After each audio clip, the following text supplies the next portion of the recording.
صراط المستقيم صراط الذين غير المغضوب عليهم ولا الضالين بسم الله الرحمن الرحيم قل هو الله أحد الله الصمد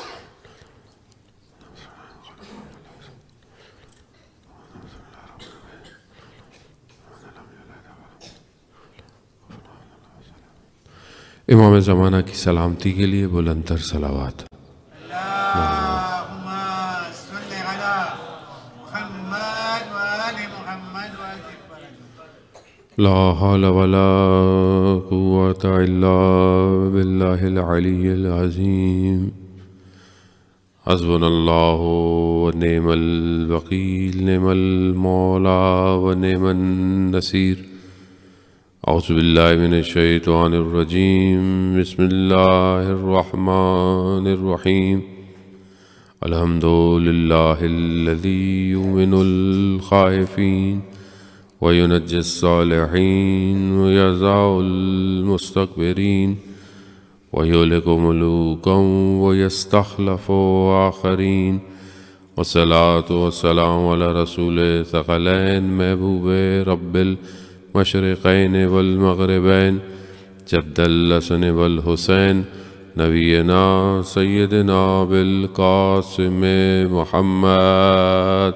اللهم صل على محمد وآل محمد وعلى آله الطيبين الطاهرين المعصومين لا سيما بقية الله في الأرضين. روحي وأرواحنا لتراب مقدم الفداء ولعنة الله على أعدائهم أجمعين.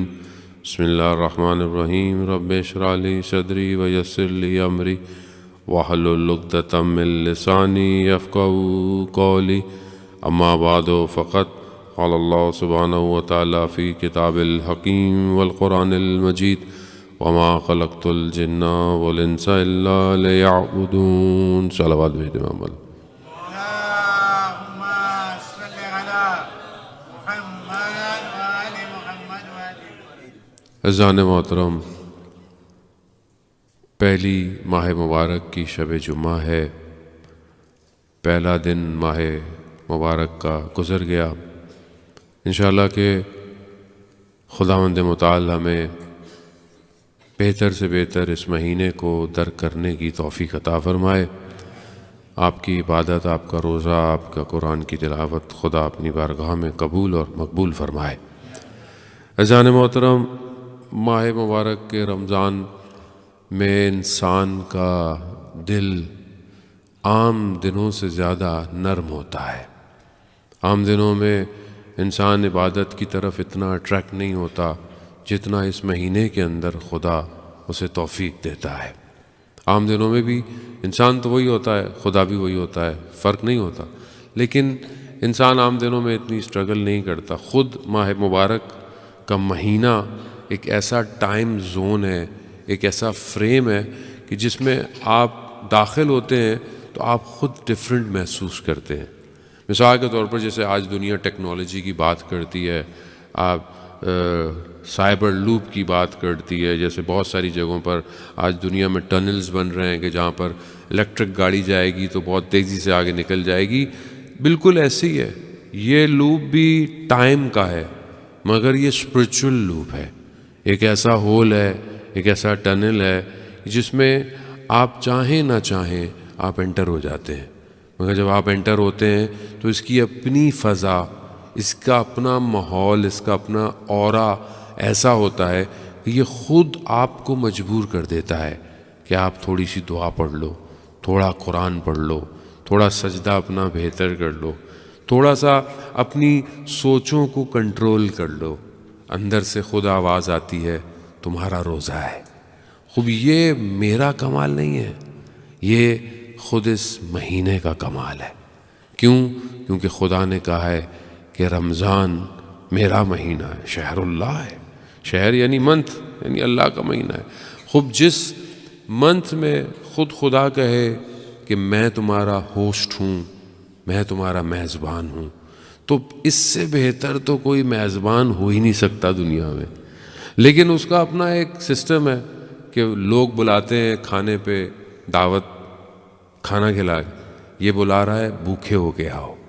یہ کچھ اور دینا چاہ رہا ہے، یہ دنیا کی چیزیں نہیں دینا چاہ رہا، یہ تو سارے خزانے اسی کے ہیں، لیکن یہ چاہتا ہے کہ تھوڑے بھوکے آؤ، جب تمہارا شکم یعنی تمہارا اسٹمک خالی ہوگا تو میں تمہیں بہت کچھ دوں گا۔ اصل میں خدا اس مہینے میں ہماری روح کو پرواز دینا چاہتا ہے، فلائی کرنا چاہتا ہے۔ کیونکہ ہماری روح ہماری باڈی میں قید ہے، بندی ہوئی ہے، ظاہر ہے جب انسان مرتا ہے تب یہ الگ ہو جاتی ہے، لیکن جب تک ہے تو یہ قید ہے، اور یہ اصل میں چاہتی ہے اڑنا، لیکن کیونکہ ہماری خواہشات ہیں، دنیا میں ہماری بلانگنگز ہیں، ہمارے رشتے ہیں، ہمارے ریلیشن شپس ہیں، یہ ہمیں نکلنے نہیں دیتے۔ انسان سوچتا ہے کہ مثلا میں نکل جاؤں دنیا سے، لیکن پھر اس کو چیزیں پکڑ لیتی ہیں، دنیا، فیملی، اس کی لسٹ، ساری چیزیں اس کو روک لیتی ہیں۔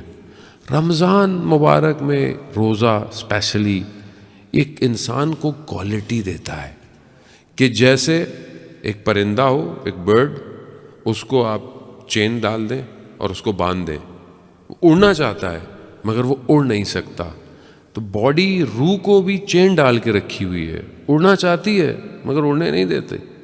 روزہ انسان کو کیا کرتا ہے؟ اس چین کو بریک کر دیتا ہے، خواہشات کو توڑ دیتا ہے، چیزیں سامنے ہوتی ہیں مگر دیکھتا نہیں، بول سکتا ہے مگر زبان پہ کنٹرول، یعنی آہستہ آہستہ وہ اپنے بدن کو چھوڑ کر پرواز کرنا چاہتا ہے۔ یہ روزہ ہے ایکچولی۔ اگر ہمارا روزہ ایسا ہے تو بہت اچھا ہے، اور اگر ایسا نہیں ہے تو ہم کوشش کریں کہ اپنے روزے کو ایسا کریں۔ ہمارے دن چینج ہونے چاہیے، ہمارا دن وہی نہ ہو، ہم ویسے ہی نہ رہیں جیسے پہلے تھے، تو پھر ڈفرنس نہیں ہے اس رحمتوں کے عشرے میں۔ یعنی ایٹ لیسٹ ہم اپنے ہارٹ کا رن وے اس قابل کریں کہ رحمت نازل ہو سکے۔ اگر یہ ہارٹ کلین نہیں ہوا تو نہیں کر سکتا، اور اس کے لیے ضروری ہے انسان اپنی نالج کو بڑھائے۔ جیسا کہ آپ ماشاءاللہ یہاں آتے ہیں اور مولانا بھی آتے ہیں، آپ کو اپنی فرینچ میں ظاہر ہے لینگویج میں آپ کو درس دیتے ہیں، تو آپ اپنی نالج گین کریں، اپنے ٹائم کو اسپینڈ کریں۔ معرفت یعنی شناخت، آئیڈینٹی ضروری ہے۔ میں کس کے لیے روزہ رکھ رہا ہوں؟ کون مجھے واچ کر رہا ہے؟ ہو از واچنگ؟ کون دیکھ رہا ہے؟ آپ جا کر چھپکے سے پانی پی لو، کوئی دیکھ رہا ہے آپ کو؟ کوئی نہیں دیکھ رہا۔ وضو کرتے وقت بچے کلی کرتے وقت پانی اندر لے جائیں، کون دیکھ رہا ہے؟ کوئی نہیں دیکھ رہا، مگر ان بچوں کو پتہ ہے خدا دیکھ رہا ہے۔ خوب یہ جو معرفت ہے یہی امپورٹنٹ ہے۔ رسول خدا حضرت محمد مصطفیٰ صلی اللہ علیہ وآلہ وسلم، اللہم صلی علی محمد۔ رسول خدا معراج پہ جب گئے تو حدیث معراج بہت طولانی ہے، مختلف ہیں۔ اللہ نے اپنے محبوب سے سوال کیے، رسول خدا نے اللہ سے سوال کیے۔ ایک آدھ اس حدیث میں سے ایک حصہ آپ کی خدمت میں کہ اسی معرفت کو انکریز کرنے کے لیے رسول خدا نے خداوند متعال کی بارگاہ میں ارشاد فرمایا، پروردگار کون سا عمل افضل ہے، یعنی کون سا عمل، کیا کام میں ایسا کریں گے جو افضل الاعمال ہے، یعنی انسان سارے عمل کرتا ہے، نماز، روزہ، حج، زکوٰۃ اور پتہ نہیں کیا کیا ہے، یہ کون سا عمل جو ہے وہ افضل ہے؟ خدا نے کہا کہ دو چیزیں جو ہیں وہ ارزش رکھتی ہیں، امپورٹنٹ ہیں۔ کیا؟ پہلا توکل میرے اوپر، دوسرا اپنی قسمت پہ راضی رہنا۔ یہ دو چیزیں جو ہیں وہ افضل ہے۔ توکل تو یعنی کس پر؟ یعنی یہ ڈپینڈنٹ ہونا، کس پر؟ صرف خدا کے اوپر، یعنی انسان صرف خدا دیکھے، مگر اور کچھ نہیں ہے۔ اگر خدا ہے سب کچھ ہے، اور اگر خدا نہیں ہے سب کچھ بھی نہیں ہے انسان محترم۔ لیکن ہماری زندگی میں خدا ہے، ہم خدا کو مانتے ہیں، خدا پہ یقین ہے، لیکن جب ہم اپنی زندگی میں پریکٹس کرتے ہیں تو وہاں یہ خدا نہیں ہوتا۔ وہاں ہماری پریشانیاں، کام کی، صحت کی، جاب کی، زندگی کی، اندر ہمیں وہ پریشانی ایسے ہوتی جیسے ہم نے کرنا ہے، جبکہ ہم نہ دنیا میں خود آئے ہیں نہ ہم نے دنیا میں خود جانا ہے۔ انا للہ وَإِنَّا إِلَيْهِ رَاجِعُونَ۔ یہ آنے اور جانے کے درمیان میں صرف واو ہے، یعنی تھوڑی دیر ہے۔ اس تھوڑی دیر میں ہم اتنے پریشان ہیں جبکہ کچھ بھی نہیں ہے۔ اور خدا کیا کہہ رہا ہے؟ توکلت علی اللہ، میرے پر توکل۔ کتنی قرآن کی آیات ہیں آپ دیکھیں، خاص طور پر جب رسول خدا جب مدینہ کی طرف ہجرت کر رہے تھے، آپ کو سامنے کتنی مشکلات تھیں، کتنی چیزیں تھیں، کفار کس طریقے سے رکھے ہوئے تھے۔ سورہ توبہ کی آخری آیات ہیں جو پروردگار نے کہا کہ سب مشرکین بھی تمہارے دشمن ہو جائیں، حسبی اللہ، اللہ تمہارے لیے کافی ہے۔ یہ چیز اگر آج میری زندگی میں آ جائے تو وہ کافی ہے۔ جب تک میں اس پر اپنے آپ کو صحیح نہ کروں کہ اللہ میرے لیے کافی ہے، اللہ ہی سب کچھ ہے، تب تک میں اللہ کو اپنا وکیل بھی نہیں بنا سکتا۔ مثال کے طور پر آپ کوئی کیس لڑ رہے ہوں، کوئی پرابلم ہو اور آپ وکیل کے پاس جائیں، لیکن آپ سمجھ رہے ہیں کہ یار یہ وکیل اچھا نہیں ہے، یہ محنت نہیں کرے گا، اس کا کام نہیں ہونے والا، تو پھر آپ کیوں اس کو وکیل بنا رہے ہیں؟ آپ وکیل اس کو بنائیں گے نا کہ جس پر آپ کو یقین ہوگا کہ یہ میرا کام کرے گا۔ تو اسی لیے ایک آیت میں بھی پہلے حسبی اللہ ہے، یعنی اللہ کافی ہے، پھر لا الہ الا اللہ، پھر اس کے بعد ہے کہ توکلت، پھر اللہ پر اپنے آپ کو ڈپینڈنٹ قرار دو۔ تو کیا میں اپنی زندگی میں خدا پر ڈپینڈنٹ ہوں یا نہیں ہوں؟ میں جب اپنی زندگی میں پریکٹیکل دیکھتا ہوں تو میں سب پر ڈپینڈنٹ ہوں مگر خدا پہ نہیں ہوں۔ جبکہ خدا کہتا ہے جب سارے دروازے بند ہو جائیں تو میرا دروازہ کھلا ہوا ہے۔ ہر کے گرفتار اس گرفتار یار است۔ آقا دولابی کا جملہ ہے کہ جتنے بھی لوگ پھنسے ہوئے ہیں وہ بیسیکلی خود اس نے پھنسایا ہوا ہے۔ اصل معنی نہیں رکھتا خدا کی بارگاہ میں انسان کو مشکل میں ڈالنا، نہ، وہ خود چاہتا ہے، وہ چاہتا ہے کہ اگر آج میں نے اس کو کہیں مشکل میں نہیں ڈالا تو یہ کہیں اور چلا جائے گا۔ حدیث قدسی ہے، ذہن محترم، پروردگار ارشاد فرماتا ہے کہ کچھ لوگوں کو میں مریض رکھتا ہوں۔ کیوں رکھتا ہوں؟ کیونکہ اگر میں نے انہیں صحت دے دی تو یہ کفر کریں گے، اور کچھ لوگوں کو میں صحت مند رکھتا ہوں، کیوں؟ اگر ان کو میں نے مریض بنا دیا تو یہ فساد کریں گے۔ کچھ لوگوں کو میں فقیر رکھتا ہوں، یعنی پیسے ان کو کم دیتا ہوں، اگر میں نے ان کو زیادہ دولت دے دی تو یہ بھی فساد کریں گے۔ اور کچھ لوگوں کو میں ثروت مند رکھتا ہوں، دولت مند رکھتا ہوں، اگر انہیں میں نے فقر دیا تو یہ کفر کرنے لگیں گے۔ پھر آخر میں خدا کہتا ہے کہ میں حکمت اور دانا ہوں، میں بہتر جانتا ہوں کس کو کیسے رکھنا ہے۔ خدا ہے۔ اگر ہمیں یقین آ جائے، لیکن ہمیں اصل میں یقین، بات وہی ہے کہ لا الہ الا اللہ ہے مگر اندر گڑبڑ ہے۔ سب کچھ ہو جائے گا لیکن ابھی گڑبڑ میں رہتا ہے، پتہ نہیں کیا ہوگا، صبح اٹھیں گے کیا ہوگا۔ بہت فیمس پوئٹ تھے ایک پاکستان کے، وہ ان کی پوئٹری ہے تو وہ سرائکی میں، اس کا معنی میننگ یہ ہے، انسان سے اچھے تو برڈز ہیں، چڑیا، پرندے، آج کا رزق کھا کر کل کے لیے جمع نہیں کرتے۔ اور جس انسان سے اللہ نے رزق کا وعدہ کیا ہے وہ آج کے بجائے کل کے لیے پریشان ہے۔ نہیں ہے پریشانی، ہے پریشانی۔ آج آپ کے سامنے دنیا کے حالات، خبریں دیکھو، لگتا ہے پتہ نہیں کیا ہو جائے گا۔ توکلت علی اللہ، خدا کہہ رہا ہے سب بھی رسول تمہارے دشمن ہو جائیں تمہارے لیے میں کافی ہوں، حسبی اللہ، اللہ کافی ہے۔ ذہن محترم، یہ جو بات ہے اسے مجھے اندر اتارنا ہے۔ یہ رمضان اپورچونٹی ہے۔ ویسے تو زندگی میں انسان اتنا مصروف ہوتا ہے اس کو ٹائم ہی نہیں ملتا۔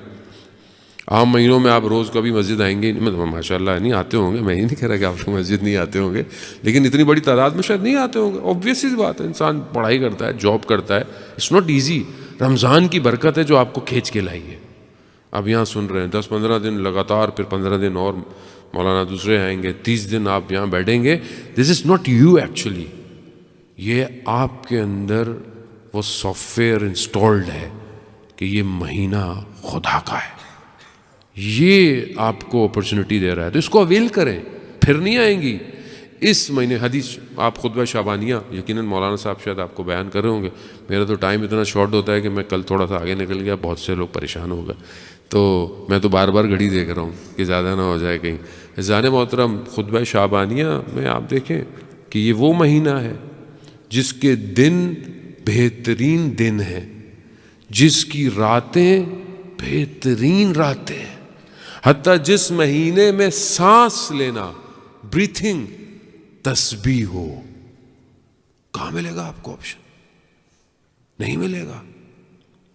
اٹس این اپرچونٹی، جتنا گین کر سکتے ہیں گین کر لیں۔ کچھ چیزیں جو دنیا کی ریگولر کرتے ہیں ان کو تھوڑا اگنور کر دیں، کیا ہے، تھوڑا انسٹاگرام کم کر دیں، ٹک ٹاک کم کر دیں، تھوڑا سا اسنیپ چیٹ تھوڑا کم کر دیں، کیا ہے، تھوڑا قرآن کھول لیں، قرآن کی طرف۔ عزیزان محترم، ویسے بھی بہرحال آپ کو پتہ ہے کہ یہ سائیکولوجیکل اسکرین جو ہے وہ آج انسان جو ہے، خاص طور پہ جین زی اور پھر اس کے بعد والی جو زی ہے وہ جو ہے، یہ اس کا پرابلم کیا ہے کہ یہ ظاہراً بہت نالجبل ہے، بٹ اس کے اندر پیشنس نہیں ہے، اضطراب ہے۔ یہ فیو سیکنڈ اپنے آپ کو ہولڈ نہیں کر سکتی، یہ اسکرول کر کے آگے کر دیتی ہے۔ تو جو تھوڑی دیر نہ بیٹھ سکے وہ کیسے اپنے آپ کو استقامت دکھائے گی؟ آج امام زمانہ کو ضرورت ہے۔ آپ کیسے ہم اپنے امام تک پہنچیں گے اگر ہمارے اندر پیشنس نہیں ہوگا، ہمارے اندر صبر نہیں ہوگا، استقامت نہیں ہوگا؟ یہ روزہ یہی اپورچونٹی دیتا ہے کہ آپ پیشنس، صبر، پیاسے رہیں کہ شام تک آپ کو بھوک لگ رہی ہے۔ خدا، میں نے پہلے بھی عرض کیا کہ خدا کو آپ کی بھوک کی ضرورت نہیں ہے، خود ہمیں اس کی ضرورت ہے کہ ہم اس کی بارگاہ میں آئیں۔ روزے کا ایک فائدہ یہ بھی ہے کہ انسان قیامت کی بھوک اور پیاس کو محسوس کرتا ہے کہ جب انسان وہاں کھڑا ہوگا۔ تو یہ بہرحال انسان اپنے آپ کو دیکھے کہ کیا واقعاً وہ اپنے آپ کو اس توقل کے قریب کر رہا ہے۔ اس کے بہت سارے اثرات ہیں، اس کے بہت سارے انسان کی زندگی میں فائدے ہیں۔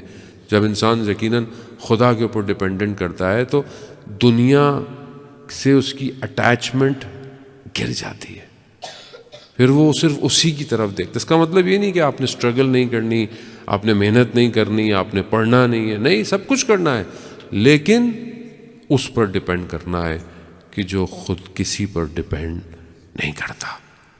یہی ہے، اگر انسان کی توحید سٹرونگ ہو جائے، لا الہ الا اللہ مضبوط ہو جائے، تو وہ پھر ہر چیز سے دور ہو جاتا ہے۔ آیت اللہ عظمہ بہجت رضوان اللہ تعالیٰ علیہ ارشاد فرماتے تھے کہ اگر کسی کو خدا کے وجود کا احساس ہو جائے تو وہ گناہ نہیں کرتا۔ آپ کو پتہ ہے کیمرے لگے ہوئے ہیں، گاڑی کی اوور سپیڈنگ کی تو فوراً چالان آ جائے گا، فوراً جو ہے وہ ریسپٹ آ جائے گی۔ کیمرے نہیں لگے ہوئے ہوں، کوئی نہیں دیکھ رہا، آپ کہتے ہیں چلو جانے دو۔ خدا کے کیمرے ہر وقت لگے ہوئے ہیں۔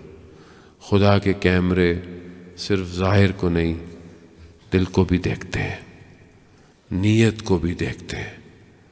تو بہتر یہ ہے کہ ہم اپنے آپ کو اس کی بارگاہ میں پیش کریں۔ شب جمعہ ہے، عزیزان محترم، آج کی رات ویسے بھی جو ہے وہ مرومین ہماری طرف نگاہ کرتے ہیں، آپ کے مرومین، میرے مرومین، ان کی نگاہیں ہماری طرف ہیں، اور بہرحال اگر آج ہم ان کو کچھ دے سکتے ہیں تو ہمیں اس کو دینا چاہیے، کیونکہ کل ہم نے بھی اس دنیا سے چلے جانا ہے۔ انسان جو ہے وہ دو عدم کے درمیان میں زندگی گزار رہا ہے، یعنی انسان جب دنیا میں نہیں آیا تھا تو نہیں تھا، آیا اور پھر اس کے بعد دوبارہ چلا جائے گا۔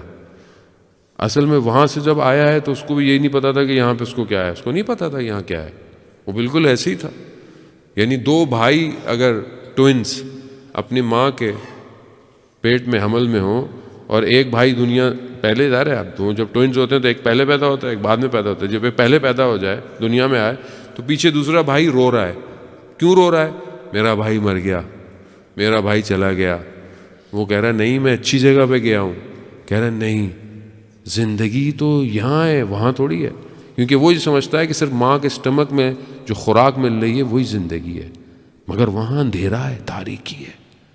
مگر جب بچہ دنیا میں آتا ہے تو ملینز آف کلرز کو دیکھتا ہے، ان رنگوں کو دیکھتا ہے۔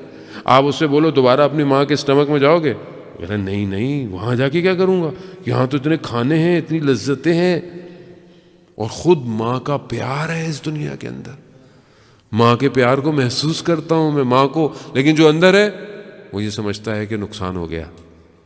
بالکل ایسے ہی ہے، جو دنیا سے چلا گیا وہ ٹریلینز آف کلر کو دیکھ رہا ہے، اور ہم اس کے لیے رو رہے ہیں، کہاں چلا گیا، نقصان ہو گیا، کیسے چلا گیا، مجھے مرنا نہیں ہے، مجھے نہیں قبر میں ڈالنا، مجھے جانا نہیں ہے۔ وہ کہہ رہا ہے بھائی جلدی آؤ، ادھر ذائقے کچھ اور ہیں، ادھر بہشت ہے، ادھر رضائے الہی ہے، ادھر خوشنودی ہے، ادھر کینہ نہیں ہے، ادھر بغض نہیں ہے، ادھر حسد نہیں ہے۔ لیکن میں اس دنیا سے دل لگائے بیٹھا ہوں عزیزان محترم، خود میں مرنا نہیں چاہتا، کیونکہ میں سمجھتا ہوں موت فنا ہے، جبکہ موت فنا نہیں، موت بقا ہے۔ باقی رہنا ہے تو مرنا پڑے گا۔ اب یہ ہمارے اوپر ڈیپینڈ کرتا ہے کہ ہم کیسے مرنا چاہتے ہیں، بستر پہ مرنا چاہتے ہیں یا اللہ کی راہ میں بدن ٹکڑے ہونا چاہتا ہے۔ خوب یہ ہمارے اپنے اوپر ہے، کیونکہ بہرحال دنیا سے تو جانا ہی ہے، آپ چاہیں یا نہ چاہیں۔ لیکن جو اولیاء خدا ہوتے ہیں، اللہ کے ولی، وہ انتظار کرتے ہیں، وہ تیار رہتے ہیں۔ دنیا سے لوگ جاتے ہیں عالم برزخ کے اندر، انسان دیکھتا ہے کہ بہرحال اس طرف دنیا میں معاملہ کیا ہے۔ آج دنیا میں ہمارے مرحومین چلے گئے جانے محترم، ہمیں نہیں پتہ جا رہا ہے، ان کی روحیں آتی ہیں، دیکھتی ہیں انسان کو۔ ایک عالم دین نے خواب میں اپنی والدہ کو دیکھا، مرحوم تھیں، اٹھے، انہوں نے اپنی زوجہ سے پوچھا کہ آج آپ نے جمعرات تھی گزری، آپ نے کیا کیا، کوئی فاتحہ کوئی چیز دی؟ تو وہ کہتی ہاں میں نے دی۔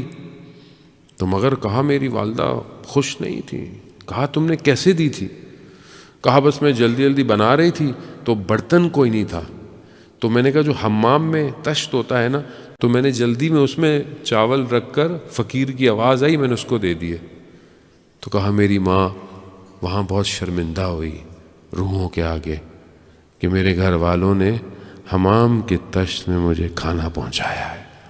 ہم سمجھتے ہیں ان کو نظر نہیں آتا، ہم سمجھتے ہیں یقیناً ٹرانسفارمیشن آف پروڈکٹ وہ نہیں ہے۔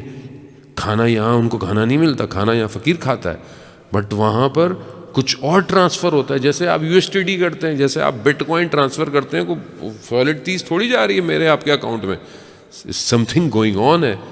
بالکل ایسے ہی ہے، جو آپ یہاں کسی کو دیتے ہو وہاں کسی اور کرنسی میں وہ ڈیبٹ ہو رہا ہے، لیکن ہو رہا ہے، چاہے وہ ایک آپ کی صلوات ہی کیوں نہ ہو۔ درود بھیجے محمد والے محمد، اللہ صلی علی محمد۔ خوب یہ ایک آپ کی صلوات آپ کے تمام مرحومین کے اکاؤنٹ میں کیا ہوگی؟ ڈیبٹ ہو گئی ہے۔ پتہ نہیں کتنا نور چلا گیا ہوگا، کتنی روحیں خوش ہو گئی ہوں گی کہ آج جو ہے وہ اس جزیرے سے جو ہے وہ صلوات کا نور جو ہے وہ ہمارے پاس آیا ہے۔ اٹس ایوری تھنگ کاؤنٹنگ ہے، ہر چیز کا حساب کتاب ہے کائنات میں، کوئی بھی چیز بیکار نہیں ہے۔ خدا کے نزدیک ہر شخص اہمیت رکھتا ہے۔ اس بچے کی بھی اتنی اہمیت ہے جتنی ایک بزرگ کی اہمیت ہے۔ ہم لوگوں کو اس کے فرنٹ سے جج کرتے ہیں، مگر وہ خالق سب کو اپنی مخلوق دیکھتا ہے۔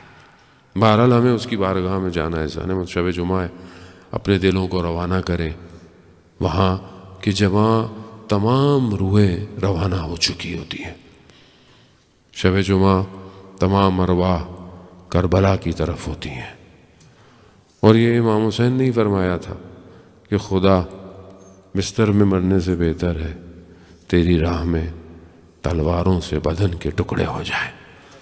غزان محترم، تبرکاً اپنی آنکھوں کو نم کرتے ہیں اور اس کا ثواب اپنے مرومین کو پہنچاتے ہیں۔ غزان محترم، اس عالم میں آنسو نہیں ہے، اس عالم میں گریہ نہیں ہے۔ جتنا رونا ہے اسی عالم میں رو لیں، وہاں اس آنسوؤں کا ثواب ملے گا، آنسو نہیں ملیں گے، لیکن یہ ایک آنسو جہنم کی آگ سے بچا لیں گے۔ شب جمعہ ہے، اذان محترم آئے، توسل کرتے ہیں اس آخری وقت سے کہ جب امام حسین سے نکل کر دشت کربلا کی طرف جا رہے تھے، دیکھا سواری ہل نہیں رہی۔ چھوٹی سی بچی ہے جس نے امام کی سواری کو روک کے رکھا ہے۔ امام نیچے اترے، امام نے بچی کو گلے لگایا، گریہ کیا۔ یہ چھوٹی سی بچی یہ دیکھ رہی ہے کہ صبح سے جو گیا ہے وہ واپس نہیں آیا، اور اب بابا بھی جا رہے ہیں۔ بچی کو اتنا یقین تھا کہ بابا واپس نہیں آئیں گے۔ بچی نے بابا سے کہا، بابا ہمیں مدینہ واپس چھوڑاؤ۔ امام نے کہا، بیٹا اب دیر ہو گئی ہے۔ لیکن کچھ بچی کو ایسا کہا، بچی خاموش ہو گئی۔ آپ کی بھی چھوٹی چھوٹی بیٹیاں ہوں گی، آپ بھی گھر سے نکلتے ہیں تو بچی آپ کو گلے ملتی ہے۔ چھوٹی بچی ہمیشہ باپ کو آخر میں ملتی ہے۔ اذان محترم، بس امام چلے گئے۔ نہ جانے کس طریقے سے اس بچی نے دیکھا ہوگا کہ دشمن جمع ہو کر باپ پر حملہ کر رہے ہیں، نہ جانے اس بچی نے خیمہ چھوڑا ہوگا یا نہیں ہوگا۔ ہاں، مگر اتنا ضرور ہے کہ جب شام غریباں ہو گئی، بچی کے دامن میں آگ لگ گئی اور بچی دوڑنے لگی۔ جب رات ہوئی، جناب زینب بچوں کو جمع کر رہی تھیں تو دیکھا ایک بچی نظر نہیں آتی۔ بی بی نے مقتل کا رخ کیا، مقتل جہاں سر بریدہ بدن بکھرے پڑے تھے، رات کا وقت ہے۔ بی بی نے جب دیکھا کہ بچی ایک بدن پر سو رہی ہے، بی بی نے کہا، بیٹا کیا کر رہی ہیں؟ بچی نے کہا، پھوپھی جان آپ جانتی ہیں نا، ہمیں بابا کے سینے پر سونے کی عادت ہے۔ کہا، آپ کو کیسے پتا یہ آپ کے بابا کا سینہ ہے؟ کہا، میں تو بابا بابا کر رہی تھی، دو ہاتھ بلند ہوئے، لیا لیا۔ ہاں عزاداران محترم، یہ بچی جو رات کو اپنے بابا کے سینے پر سوئی تھی، 11 محرم کو جب یہ کارواں بدن کے پاس سے گزرا، بدن کی وہ حالت تھی کہ جس کے لیے حضرت زینب نے اپنے آپ کو نیچے گرا دیا، لیکن یہ بچی اس بدن کو پہچان نہ پائی جو خون میں غلطیتا تھا، خاک اس پہ اڑی ہوئی، زخموں کے نشان تھے۔ جب جناب زینب نے کہا نا کہ پروردگار یہ حاضل حسین، یہ حسین ہے، تو وہ چھوٹی سی بچی آئی، کہتی ہے، پھوپھی جان یہ کس کا بدن ہے؟ الا لعنت اللہ علی القوم الظالمین وسیعلم الذین ظلموا ای منقلب ینقلبون۔ پروردگار تجھے واسطہ، شب جمعہ ہے، ماہ مبارک رمضان کی پہلی شب جمعہ ہے۔ پروردگار ان اشکبار آنکھوں کا واسطہ امام زمانہ کے ظہور میں تعجیل عطا فرما، ہمیں ان کے ناصروں، ان کے مددگاروں میں شمار فرما۔ حاضرین میں جتنے بھی ہیں پروردگار ان کی جان مال عزت آبرو کی حفاظت فرما، ان کی تمام توفیقات اور ان کی تمام جائز خواہشات کو اپنی بارگاہ میں پورا فرما۔ ہمارے درمیان میں جتنے بھی بزرگ ہیں، مریض ہیں، کچھ لوگ اور بھی مریض ہیں، خاتون ہے، سرجری ایک خاتون ہے ہماری دوست کی والدہ ہیں، ان کو کینسر ہے لیور کا، اور ڈاکٹروں نے بہرحال علاج کے لیے منع کر دیا ہے، ان کو اور جتنے بھی لوگ مریض ہیں پروردگار ان کو شب جمعہ امام حسین کے صدقے میں شفاء کامل اور عاجلہ عطا فرما۔ پروردگار جو ہمارے مرحومین ہیں، شب جمعہ ہے آج، ان کی قبروں کو اہل بیت کے نور سے منور فرما، ان کی قبروں کو جنت کے باغوں میں سے باغ قرار دے۔ پروردگار جو بے گناہ اسیر ہیں دنیا میں انہیں جلد سے جلد رہائی عطا فرما۔ عالم اسلام امت مسلمہ کو پروردگار آپس میں اتحاد کے ساتھ توفیق اور آگے بڑھنے کی توفیق عطا فرما۔ فلسطین غزہ کے معاملات کو متحد ہو کر مسلمانوں کو حل کرنے کی توفیق عطا فرما۔ عالم اسلام میں خاص طور پہ اسلامی ممالک میں جمہوریہ اسلامی کی حفاظت فرما۔ علماء کرام مراجع اکرام کو طول عمر اور سلامتی عطا فرما۔ اگر دشمن ہدایت کے قابل ہے تو اسے ہدایت عطا فرما، ہدایت کے قابل نہیں اسے کیفر کردار تک پہنچا۔ اللہم ارزقنا زیارت الحسین فی الدنیا و شفاعتہ فی الآخرہ۔ صلوات بیت محمد و آل محمد۔